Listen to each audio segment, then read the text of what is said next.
तो क्या हाल है भाई, सभी के बढ़िया। तो आज भी मैं घर में हूँ अपने, और सुबह के 10:30 बज चुके हैं और मैं नहा धो के रेडी हूँ। ब्रेकफास्ट बनाएंगे। तो अभी मैं अपने जो मैंने कहा, आपको बताया होगा पहली वीडियोस में, मैं अपने नए घर में शिफ्ट हो रहा हूँ। तो ये मेरा घर जो मैंने लिया है ब्रंसविक वेस्ट में है। ये सिटी से 5 to 6 किलोमीटर के ये डिस्टेंस में पड़ता है। और ये मतलब जो पुराना मेलबर्न था, जो विक्टोरिया के पार्ट्स हैं, वो है। काफ़ी अच्छी जगह है, यहाँ पे इंडियंस कम है। तो ये मेरा रूम है। आपको मैं इसमें वीडियो ऐड कर दूंगा अलग से, बट बाकी देख लीजिए। मेरा बेड है और साइड टेबल, चार्जिंग, ये कपड़े टांग रखे हैं, ये मिरर हो गया, चेयर, स्टडी टेबल, फैन वो रखा है कभी समर में ज़रूरत पड़ जाए। ये कबोर्ड है मेरा, ये शू रैक वगैरह इधर है मेरे। तो ये जो मुझे रूम मिला, ये $650 का है। इसमें इंक्लूडिंग बिल्स हैं जो हीटर वगैरह के रहते हैं। और आपको बाकी होम टूर भी करा देता हूँ क्या क्या है। ये इस तरफ बाथरूम है, wash machine, toilet and bar tub वगैरह है। ये वॉशिंग मशीन भी है इसके अंदर, आप कपड़े धोने के लिए।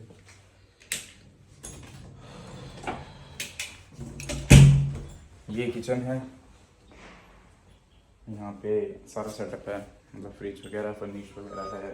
और ये लिविंग रूम, टीवी है, ये हीटर लगा हुआ है। तो घर में मैं आपको देख रहा होगा, शर्ट पहन रखी है मैंने, ऐसे कुछ सर्दी नहीं, जबकि बाहर बहुत ठंड है। तो ये फ्रिज वगैरह है यहाँ पे सामान। तो आज घर का टूर तो देख लिया, इसके बारे में कुछ बात करें, कैसे आप घर ढूंढ सकते हो। और कुछ क्वेश्चन है यूट्यूब पे लोगों के कि कैसे कैसे क्या क्या बनाना है, क्या क्या चीज़ें रिक्वायर्ड हैं। तो उसके बारे में नाश्ता बनाते बनाते डिस्कस करेंगे। चलिए शुरू करते हैं फिर। तो चलिए शुरू करते हैं। तो भाई कुछ सवाल मुझे यूट्यूब कमेंट्स पे आए थे लोगों के कि भाई पहले तो अगर आप मेलबर्न में जाते हो और आपको कोई यहाँ पे जानकार नहीं है तो कहाँ रुकना है। तो आपको कुछ नहीं करना है। सबसे पहले तो अगर आप इंडिया में ही हैं, जब आप इंडिया में हैं तब आप क्या करें, आपको जब आपका जैसे टिकट बुक हो गई है तो पहले से क्या होता है, Facebook country, Facebook market place एक जगह, मतलब आप फेसबुक में मार्केट प्लेस करके ऑप्शन है वो, और एक गम ट्री करके, 2 ऐप हैं, वो डाउनलोड करिए, ठीक है।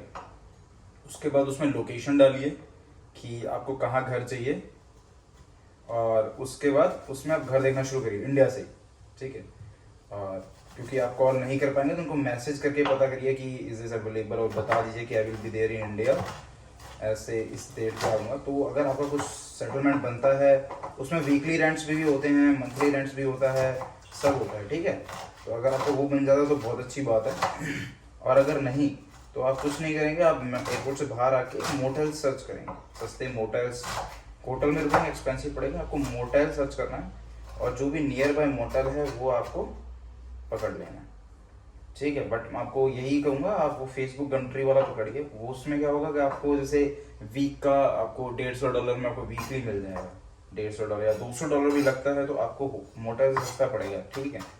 और आपको एक बार अगर आपको वीक के लिए कहीं स्टे मिल गया, फिर आप उसी जगह पे फेसबुक या मार्केट प्लेस, मुझे मार्केट प्लेस या गमट्री पे अपने फर्दर स्टे के लिए प्लेसेस देख सकते हैं। अब इसमें क्या होता है, 2 तरीके के मिलते हैं, rent including bills, without including. तो भाई सिटी के पास तो मिलता है महंगा, आपको मैं बताऊँ, ये तो मुझे थोड़ा सही मिल गया इंक्लूडिंग बिल्स, बंदे अच्छे हैं ये, ठीक है। बट आप ये चलिए कि हाँ इतना लगेगा, फिर कल को आप जैसे 650-600 लगेंगे आपके, एक बार ही आपका लग गया, फिर आपके अगर दोस्त वगैरह बन गए, फिर आप शेयरिंग में रहने लग जाएंगे, फिर आप मतलब वो सॉर्टेड हो जाता है। पहले स्टार्टिंग में तो एक बार ही आपको लेना पड़ेगा, क्योंकि आप हर किसी के साथ रह भी नहीं सकते, आपको पता नहीं कैसा क्या बंदा है वो, ठीक है। तो ये चीज़ होगी। तो आप ये क्लियर होगा कैसे एयरपोर्ट में आने के बाद क्या करना है, ठीक है। अब बात आती है कि मोटल वाला हो गया, ये हो गया। एक सवाल पूछा था किसी ने मेरे से कि टूरिस्ट वीज़ा पे कैसे हैं या स्टूडेंट वीज़ा पे कैसे हैं। तो भाई स्टूडेंट वीज़ा पे आने के लिए सबसे पहली चीज़, मतलब स्टूडेंट वीज़ा आपके पास एजुकेशन का होना चाहिए रीज़न। तो सिंपल क्राइटेरियाज हैं। पहले आप किसी भी यूनिवर्सिटी में, पहले तो आपको आईएलटीएस या पीटी देना पड़ेगा, आईएलटीएस पीटी करके जो एग्ज़ाम होते हैं। तो सिंपल क्राइटेरियाज हैं, पहले आप किसी भी यूनिवर्सिटी में, पहले तो आपको आईएलटीएस या पीटी देना पड़ेगा, आईएलटीएस पीटी करके जो एग्ज़ाम होते हैं। 2 साल का कोर्स है, 4 साल का कोर्स है, आईएलटीएस या पीटी करके जो एग्ज़ाम होते हैं, इंग्लिश लैंग्वेज टेस्ट होता है, वो तो आपको कंपलसरी देना पड़ेगा। अगर आप मास्टर्स के लिए आ रहे हैं तो आपको ओवरऑल 6.5 बैंड चाहिए, ओवरऑल 6.5 बैंड चाहिए आपको। और अगर आप बैचलर्स के लिए आते हैं तो ओवरऑल 6 बैंड में काम चल जाएगा। बट आपके 6 से कम दोनों केसेस में नहीं होने चाहिए। 6 से कम अगर किसी में रह गए तो वो मतलब आपको कई एजेंट्स बोलते हैं कि यार हाँ हम करा देंगे, ऑफकोर्स करा देंगे भाई, कोई मैं मना नहीं करता, हर कोई फंडे कहाँ होता है। बट वो दिक्कत ये है कि वो आपसे पैसे ज़्यादा लेंगे या तो, और कहीं ना कहीं एक डाउट ऑफ मतलब एक रिस्क रहेगा, क्योंकि आजकल ऑस्ट्रेलियन अगर आप यहाँ आ भी गए तो आपको फिर बाद में दिक्कत आती है। तो आप बेसिक क्लियर, बेसिक सही रखें, 6 बैंड मिनिमम होने चाहिए, ये चीज़ आप रह के चलें। अगर एक बार दोबारा एग्जाम देना पड़ रहा है तो दे दीजिए कोई। और अभी जो कंडीशन है इंडिया के अंदर आईडीपी के अंदर, उसके अंदर क्या है कि आप मतलब तुक्के वाली चीज़ है, आप अच्छी इंग्लिश भी है तो भी स्कोर नहीं आते कई बार, तो आप एक बार अगर नहीं हुआ तो आप दोबारा ट्राई कर लीजिए। कोई इसमें ऐसा है नहीं कि यार नहीं यार दोबारा क्यों करूँ, कैसे करूँ, ऐसा कुछ नहीं, ठीक है, क्लियर है। फिर आता है कि ये करने के बाद अब आती है फाइलिंग की बात। कोई कहता है यार एजेंट पकड़े हैं क्या, कौन सा एजेंट पकड़े, कहाँ से करें। मैं आपको एक ही सजेस्ट करूँगा, अगर आपको इंग्लिश आती है और आप इनफ एजुकेटेड है then you can go with your. आप खुद से कर सकते हैं, क्योंकि यूनिवर्सिटी जो होती हैं वो खुद एक आपको काउंसलर प्रोवाइड कराते हैं जो आपको हर वक्त आपको गाइड करेंगे। तो ऐसा कुछ है नहीं महाभारत की आपको यार किसी को पैसे देने पड़े। बट हाँ, अगर आपको लगता है कि यार आपको तो कोई सस्ता सा पकड़िए, ऐसा कुछ ज़्यादा लंबा चौड़ा नहीं, क्योंकि एट द एंड मैं आपको एक चीज़ कहूँगा, खुद की फाइल में खुद को पता होना चाहिए क्या लगा रहा हूँ क्या नहीं लगा रहा हूँ, सारा कुछ एजेंट पे नहीं छोड़ना चाहिए। तो ये चीज़ होगी। इसके बाद जब जब ये हो जाए तो पहले मतलब आइल्स हो गई है, यूनिवर्सिटी में अप्लाई किया, एप्लीकेशन डाला, एप्लीकेशन सबमिट करते हैं। तो क्या होता है कनाडा के केस में क्या होता है कि एप्लीकेशन फीस होती है $100 अप्रोक्सीमेटली, बट ऑस्ट्रेलिया के केसेस के अंदर मोस्टली नहीं होती है। तो जब आप अप्लाई कर देंगे तो आपको एक ऑफर लेटर देंगे, वो कंडीशनल ऑफर लेटर होगा, मतलब वो कभी भी मतलब कैंसिल हो सकता है। तो क्योंकि उसके अंदर आप फीस वगैरह को सबमिट तो नहीं करते हैं, तो कंडीशनल ऑफर लेटर होगा। एक एसओपी सबमिट करनी होती है, स्टेटमेंट ऑफ पर्पस, आप क्यों आ रहे हैं, आपकी प्रीवियस बैकग्राउंड एजुकेशन क्या, आपकी फैमिली में कौन, आपका कितना एक्सपीरियंस है, या आपको किस चीज़ में जॉब मिलेगी, ये सब सारी कुछ क्वेश्चंस यूनिवर्सिटी भेजती है। आपको उसको अच्छे तरीके से राइट डाउन करना होता है, कहीं पर कॉपी पेस्ट नहीं करना है।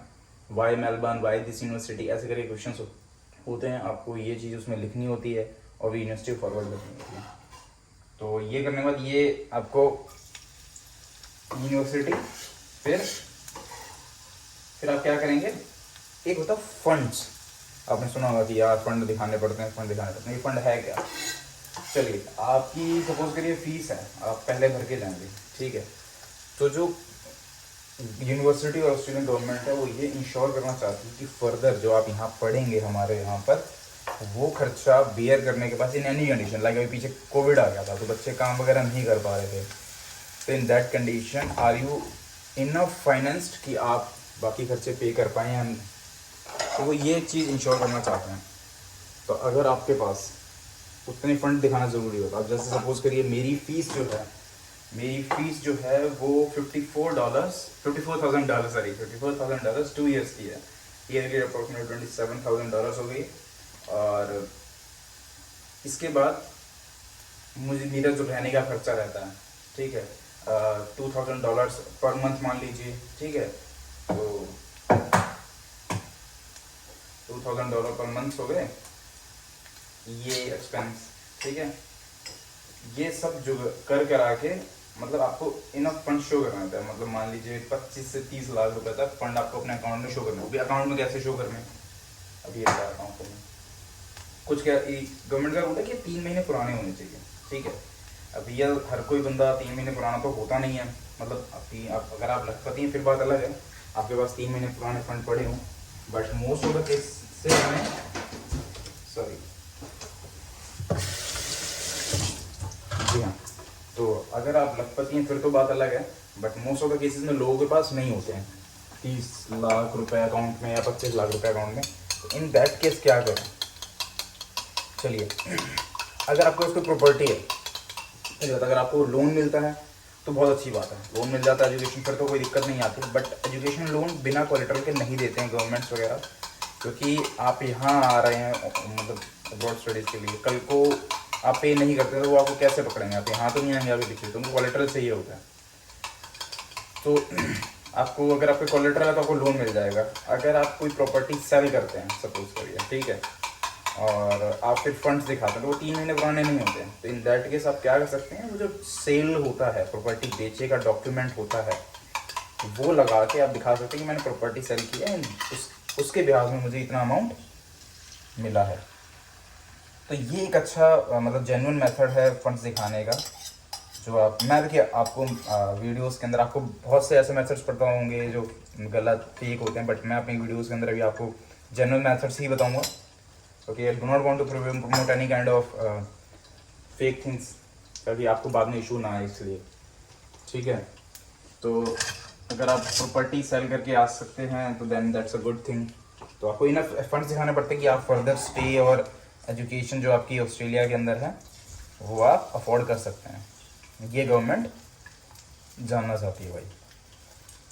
तो इसके अलावा फिर आपको क्या करना है, ये हो गया फंड, हमने एप्लीकेशन कर ही दिया था, आईएलटीएस कर दिया है, एसओपी रेडी कर दी है, फंड्स दिखा दिए हैं। फिर क्या होता है, फंड्स वगैरह दिखाने के बाद फिर आपको वो एक COE वो करते हैं, सॉरी, ये फिर आपको एक अनकंडीशनल, पहले एक कंडीशनल ऑफर लेटर आता है, फिर आता है अनकंडीशनल ऑफर लेटर। मतलब कि पहले अब आपने मतलब सब कुछ हो गया, आपको ऑफर लेटर दे देंगे, उसके बिहाफ में आपको फीस सबमिट करनी है अपनी। तो मिनिमम टू मिनिमम आप 6 महीने की फीस सबमिट कर सकते हैं यहाँ पे, मैक्सिमम तो आप फिर साल की करते हैं, कोई दिक्कत नहीं है। मिनिमम जो होता है वो जो फीस है वो 6 महीने की आप सबमिट कर सकते हैं। 6 महीने की फीस सबमिट करने के बाद आपको वो COE मतलब कंफर्मेशन ऑफ एनरोलमेंट इशू करते हैं, एक एनरोलमेंट नंबर जो स्टूडेंट ID वगैरह आपकी बनेगी वो इशू करते हैं आपको। वो आप जब आप उसके बाद वो आपको COE आ गई, बस फिर यूनिवर्सिटी काम खत्म हो गया, फिर आपको क्या करना है, वीज़ा अप्लाई करना है। तो आप जाएंगे ऑस्ट्रेलियन जो इमिग्रेशन की वेबसाइट है, वहाँ जाके अपना अकाउंट बनाएंगे, उसमें जो छोटे मोटे क्वेश्चंस होते हैं वो डालेंगे। फिर एक जो स्टूडेंट वीज़ा होता है, particular student visa, international abroad study visa फिर जो होता है वो 505 करके होता है, हाँ 505, ये अप्लाई करेंगे आप। इसके अलावा कोई और अप्लाई नहीं करोगे आप, स्टूडेंट जो आपका पर्पस है उसी के बिहाफ में जो वीज़ा होता है वही अप्लाई करेंगे, ठीक है। वो अप्लाई कर दिया तो बस यार वो है नहीं प्रोडक्ट नहीं, कोई बात नहीं, वो अप्लाई करेंगे आप। और उसकी फ़ीस रहती है कुछ, वीज़ा एप्लीकेशन फ़ीस रहती है उसकी, गवर्नमेंट को जो पे करनी होती है 38,000 समथिंग रहती 37,000 रहती है कुछ, ठीक है। वो पे कर दिया आपने, और उसके बाद होगा आपका एक हैप ID जनरेट होती है, हैप ID जनरेट होती है, और उस हैप ID में आपको फिर जाके क्या कराना होता है, हेल्थ चेकअप कराना होता है। वो कुछ ही प्लेसेस पे होता है, जो एक उस एम्बेसी की वेबसाइट पे ही कुछ प्लेसेस मेंशन होते हैं, आपको उनमें जाके बुकिंग करानी पड़ती है। तो मोस्टली क्या होता है, जब बिज़ी होता है सारा शेड्यूल, तो वो कम से कम 15-20 दिन बाद की डेट देते हैं हॉस्पिटल्स वाले। मुझे भी ऐसे ही कर रहा था, बट मैंने फ़ोन पे थोड़ा बात किया उनसे प्यार से, तो उन्होंने मुझे नेक्स्ट डे, जैसे आज भी मैंने वीज़ा अप्लाई किया और कल मतलब शाम को मेरी हैप ID क्रिएट हुई और मैंने फिर कल की डेट ही ले ली थी उनसे। जैसे मेरा काफ़ी टाइम मतलब 15 दिन बच गए थे मेरे जो वीज़ा आने के लिए। तो आप मतलब कहीं से प्यार में बात करिए तो आपका काम जरूर बनेगा, ठीक है। तो इस चीज़ का ध्यान रखिए। तो वो आपका एक बारी हो गया तो वो वहीं से मतलब अपने आप एम्बेसी में चला जाता है। तो वो एक बारी आपका हेल्थ चेकअप हो गया, फिर आपको क्या करना है, फिर आपको करना है वेट। आपके पास ID पासवर्ड रहेगा, आप चेक करते रहिए अपने अकाउंट को, बाकी बस मतलब आपको वेट करना है। फिर जब तक वीज़ा ग्रांट नहीं होता आपको वेट करना है। वेट में आप तब तक ये जो चीज़ें मैंने बताई, जैसे गमट्री, फेसबुक, ये सब एक्सप्लोर करिए, ये सब चीज़ें आप करते रहिए, तो ये हो जाएगा। और फिर मतलब वीज़ा आ गया, फिर चीज़ें वही हैं, मतलब क्या क्या चीज़ें शॉपिंग करनी है क्या नहीं करनी, इसकी अलग वीडियो बना देंगे, क्योंकि हमारा ब्रेकफास्ट भी आधा रेडी हो गया। तो कुछ चीज़ें बताता हूँ मैं। एक सवाल जो कमेंट में मैंने पढ़ा था कि क्या टूरिस्ट वीज़ा पे आपको फ़ोन वगैरह, हाँ जी, फ़ोन आप किसी वीज़ा पे ले लो, कोई वर्क वीज़ा पे या स्टूडेंट वीज़ा, किसी वीज़ा पे आकर फ़ोन ले सकते, कोई दिक्कत नहीं है। बट स्टूडेंट वीज़ा पे क्या होता है कि भैया स्टूडेंट वीज़ा पे आप इंस्टॉलमेंट्स भी करवा सकते हो, या आपको डिस्काउंट में, बेसिकली डिस्काउंट मिल जाता है 10% का स्टूडेंट वीज़ा पे। बट बाकी जो है वीज़ा पे आपको कैश पे करना पड़ेगा, या मतलब सॉरी मतलब on the spot already payment करनी पड़ेगी, ये है। तो किसी वीज़ा पे आप आएँ, और भाई मतलब आप एजेंट्स के पास जाते हैं तो कई मतलब देखिए, आपको मैं एक चीज़ कहूँगा कि अपने कोई भी डॉक्यूमेंट ना फेक मत रखवाइए। फेक रखवाएंगे, पैसा वेस्ट करेंगे, तो रिस्क आपके लिए ही है। सही बन रहा है भाई।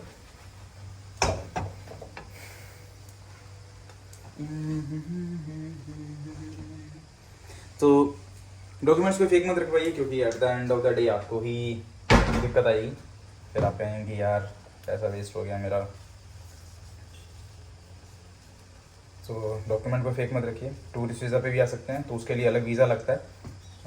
वीज़ा मतलब आप जाएंगे वहाँ पे एप्लीकेशन में पता लिखा है option tourist temporary visit visa, है ना, तो वो एप्लीकेशन करिए।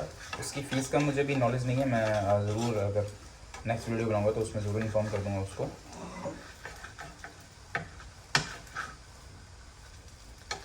टूरिस्ट वीज़ा अप्लाई कर देंगे, और उसमें कुछ ऐसा इशू नहीं आता है मोस्टली।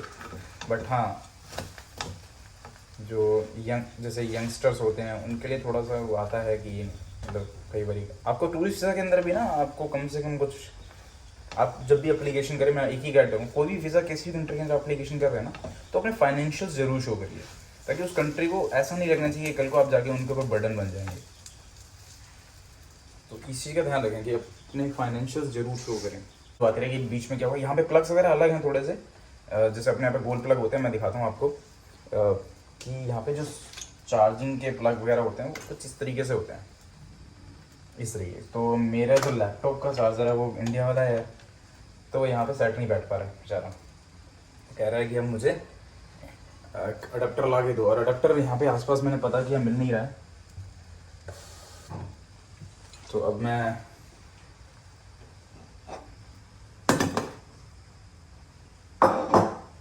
Let's have coffee. चलिए फिर मैं फटाफट रेडी कर लेता हूँ ये, एंड फिर फाइनल रिजल्ट्स के साथ मिलते हैं, ठीक है। तो वही हमारा मील रेडी हो चुका है। ये चाकू उठाना भूल गया वैसे।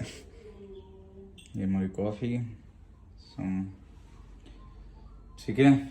चलिए फिर मिलते हैं नेक्स्ट वीडियो में। ये वीडियो मैं आज ही अपलोड कर दूँगा, और जो पीछे की वीडियोज़ हैं वो भी थोड़ा जल्दी निकालने की कोशिश करेंगे, क्योंकि थोड़ा सा मैंने बताया जो चार्जर और लैपटॉप की इशू की वजह से वो अपलोड नहीं हो पा रही है। चलिए थैंक यू, और जो भी क्वेश्चंस हो वो कमेंट में डालते जाइए, ताकि मैं उस पर नेक्स्ट वीडियो बना दूँ। और ये वीडियो लंबी ना हो, इसलिए मैंने ये बीच में रोक दी थी, ताकि इसमें बाकी चीज़ें बताने वाले तो और है, वो नेक्स्ट वीडियो में बता दूँगा।